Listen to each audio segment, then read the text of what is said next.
नमस्कार फ्रेंड्स। दोस्तों, Bihar civil court clerk के मेंस एग्ज़ाम की जो संभावना बताई जा रही है वो फरवरी महीने में बताई जा रही है।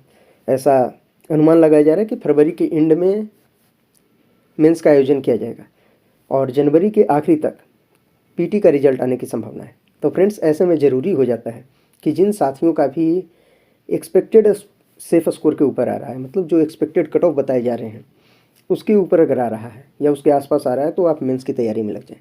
तो फ्रेंड्स, एक्सपेक्टेड कट ऑफ क्या रहने वाला है इसके ऊपर तो हमने पहले ही वीडियो अपलोड किया है, आप उसे जाकर देख सकते हैं, जिसका लिंक आपको डिस्क्रिप्शन बॉक्स और आई बटन में मिल जाएगा। फ्रेंड्स, इसी कड़ी में आपका मेंस के प्रिपरेशन में कुछ हेल्प हो सके, इसके लिए हमने जनरल नॉलेज से जो 15 मार्क्स के सवाल आने हैं उससे रिलेटेड कुछ वीडियोज अपलोड करना शुरू किया है। तो आज हम पहले सेट की तैयारी करेंगे। जो पहला प्रैक्टिस सेट है डिस्क्रिप्टिव का, कि किस तरह के क्वेश्चन पूछे जाएंगे और उसे कैसे आंसर करना है। तो आइए बिना किसी देर के हम इस वीडियो को शुरू करते हैं। फ्रेंड्स, पहला क्वेश्चन हमारे पास है, स्वराज मेरा जन्म सिद्ध अधिकार है, मैं उसे लेकर रहूँगा, किसने कहा था? तो क्वेश्चन आपको इसी तरीके से डायरेक्ट पूछा जाएगा कि स्वराज मेरा जन्म सिद्ध अधिकार है, मैं उसे लेकर रहूँगा, किसने कहा था? यानी Swaraj is my birth right and I shall have it, किसने कहा था? तो आपको क्या करना है, जब आप आंसर लिखेंगे आंसर शीट पे, तो वहाँ पे क्या करेंगे, क्वेश्चन नंबर दे के उसके बगल में आप आंसर लिख देंगे और यहाँ पे जिन्होंने जो कहा था यानी जो सही उत्तर है वो लिखेंगे। तो ऐसा कहा था बाल गंगाधर तिलक ने, तो आप इसमें लिख देंगे बाल गंगाधर तिलक। तो आंसर हो गया बाल गंगाधर तिलक। फ्रेंड्स, आप चाहें तो ये पूरा भी लिख सकते हैं, अगर आपके पास वहाँ पे एग्जाम में बहुत समय बचा हुआ रह जाए तो आप पूरा लिख सकते हैं कि स्वराज मेरा जन्म सिद्ध अधिकार है, मैं उसे लेकर कहा रहूँगा, यह कथन बाल गंगाधर तिलक का है। अगला क्वेश्चन देखते हैं, दूसरा है, गीता रहस्य नामक ग्रंथ किसके द्वारा लिखा गया है? तो इसका आंसर हो जाएगा बाल गंगाधर तिलक। गीता रहस्य लिखा था बाल गंगाधर तिलक ने। फ्रेंड्स, आपको बताते चले कि गीता रहस्य लिखा गया था बाल गंगाधर तिलक के द्वारा जब वो बर्मा के मांडले जेल में थे। मांडले जेल में थे जब वो बर्मा के, जिसे अभी हम लोग म्यांमार कहते हैं, इस समय बर्मा का नाम म्यांमार है। म्यांमार के मांडले जेल में जब वो बंद थे उसी समय उन्होंने एक किताब लिखा था जिसका नाम है गीता रहस्य। तो बाल गंगाधर तिलक। आइए देखते हैं, तीसरा क्वेश्चन है, भारतीय राष्ट्रीय कांग्रेस का विभाजन कब हुआ? तो फ्रेंड्स, आप जानते हैं कि भारतीय राष्ट्रीय कांग्रेस में मॉडरेट्स और एक्सट्रीमिस्ट के बीच विभाजन हुआ था 1907 के सूरत अधिवेशन में। कहाँ पे हुआ था? 1907 में हुआ था, सूरत अधिवेशन में। तो अगर आपसे पूछा है कब हुआ तो केवल आपका आंसर हो जाएगा 1907। आपको एक्स्ट्रा इन्फॉर्मेशन मैं देता चल रहा हूँ जिससे कि आपको दूसरे टाइप के क्वेश्चन भी पूछे तो बन जाए। अगला है क्वेश्चन, थाल घाट और भोर घाट दर्रे किस पर्वतमाला में स्थित है? तो आप जानते हैं थाल घाट और भोर घाट दोनों हैं। अगर हम इस तरह से इंडिया की बात करें तो ये है हमारा पश्चिमी घाट, तो पश्चिमी घाट के अंदर आते हैं। तो ये दोनों दर्रे पश्चिमी घाट के हैं, थाल घाट और भोर घाट। फ्रेंड्स, आपको बताते चले कि भोर घाट जो है मुंबई और पुणे को जोड़ने का काम करता है, यानी मुंबई और पुणे के बीच है भोर घाट। वहीं थाल घाट की बात करें तो ये मुंबई और नासिक के बीच है। तो मुंबई और नासिक को जोड़ने का काम करता है थाल घाट और मुंबई और पुणे को जोड़ने का काम करता है भोर घाट। और इसी तरह से एक और आपको याद रखना है, जो तीसरा दर्रा पूछा जा सकता है वो है पाल घाट या पलक्कड़ दर्रा भी इसे कहते हैं। चलिए अगले क्वेश्चन की ओर चलते हैं। तो ये पूछ रहा है कि लाफिंग गैस का रासायनिक नाम क्या है? तो आपको लाफिंग गैस का रासायनिक नाम लिखना है। तो ये होता है nitrous oxide. Nitrous oxide laughing gas बोलते हैं नाइट्रस ऑक्साइड को। फॉर्मूला है N2O। आप केवल ये नाइट्रस ऑक्साइड लिख देंगे, अपना काम हो जाएगा। चलिए अगले क्वेश्चन की ओर अगर हम चलें तो नेक्स्ट क्वेश्चन हमारा है, भारतीय संविधान में शामिल इकहरी नागरिकता किस देश के संविधान से प्रेरित है?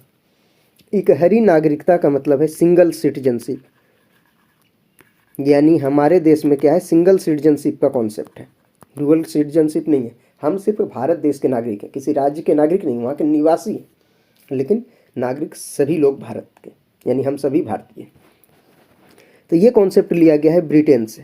तो आपको आंसर में सिर्फ लिख देना है ब्रिटेन। अगले क्वेश्चन की ओर चलते हैं। तो मंत्री परिषद किसके प्रति उत्तरदायी होती है? तो आप जानते हैं मंत्री परिषद दो जगह पे होगा, एक तो केंद्र में होगा और दूसरा राज्य में।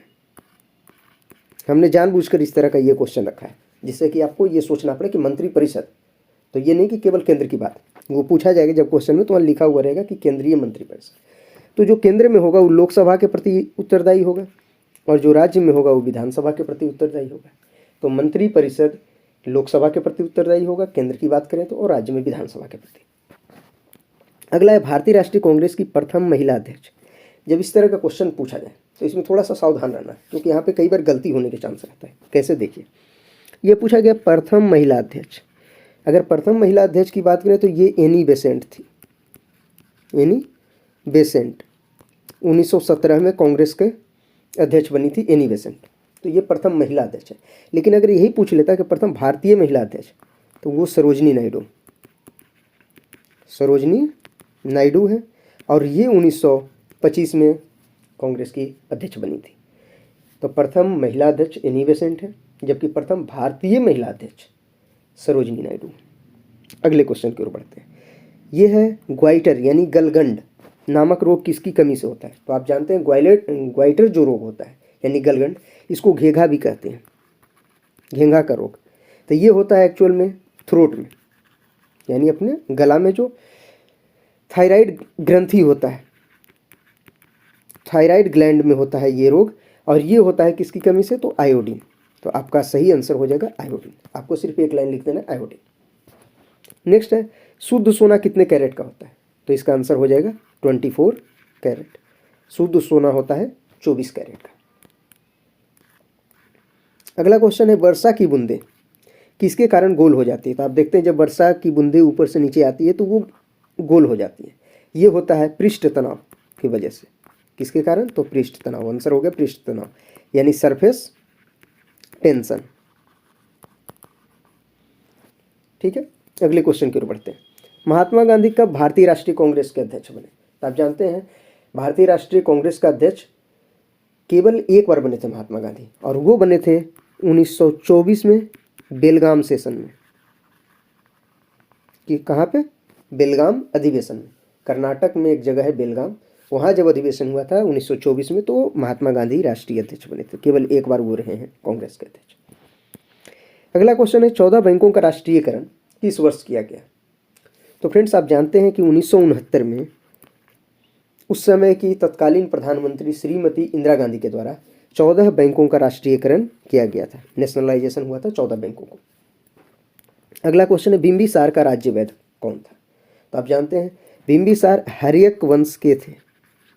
बिंबिसार हर्यक वंश के संस्थापक थे, और इनके राज्य वैद्य का नाम जीवक था। तो आंसर हो जाएगा जीवक। नेक्स्ट क्वेश्चन है जो हमारा 15वां क्वेश्चन है और पहले सेट का लास्ट क्वेश्चन, वह सर्वप्रथम पंचायती राज व्यवस्था को किस राज्य में लागू किया गया? तो पहली बार पंचायती राज व्यवस्था को लागू किया गया था राजस्थान में। कहाँ पे? राजस्थान। तो आंसर तो राजस्थान हो गया, लेकिन एक्स्ट्रा इन्फॉर्मेशन में ये जानते चले कि ये लागू किया गया था 2 अक्टूबर 1959 को, और राजस्थान के नागौर जिले में। राजस्थान के नागौर जिले में 2 अक्टूबर 1959 को लागू किया गया था। उस समय के तत्कालीन प्रधानमंत्री श्री पंडित जवाहरलाल नेहरू जी के द्वारा। और दूसरा राज्य जहाँ पे लागू किया गया था वो सेकंड राज्य हमारा है आंध्र प्रदेश। तो पहला राज्य जहाँ पे पंचायती राज सिस्टम लागू किया गया था वो है राजस्थान, दूसरा राज्य है आंध्र प्रदेश। तो फ्रेंड्स इस तरह से कुल 15 सवाल का हमने प्रैक्टिस किया है। आप जरूर कमेंट करके बताएं कि आप इस 15 में से कितने का आंसर जानते हैं। आपको पहले से पता था कितने आंसर? जो कुछ आपको नया सीखने को मिला है फ्रेंड्स, ज़रूर बताएं। ये वीडियो हम आपको कैसा लगा इसके विषय में ज़रूर कमेंट करके बताएं, ताकि हम आपको और भी कुछ प्रैक्टिस सेट लाएं। प्रैक्टिस सेट के अलावा आपके लिए एक सेपरेट वीडियो लाया जाएगा फ्रेंड्स, जिसमें लगभग 300 से 400 जो अत्यंत महत्वपूर्ण सवाल हैं वो वन लीनियर फॉर्मेट में इस तरह से करवाए जाएंगे।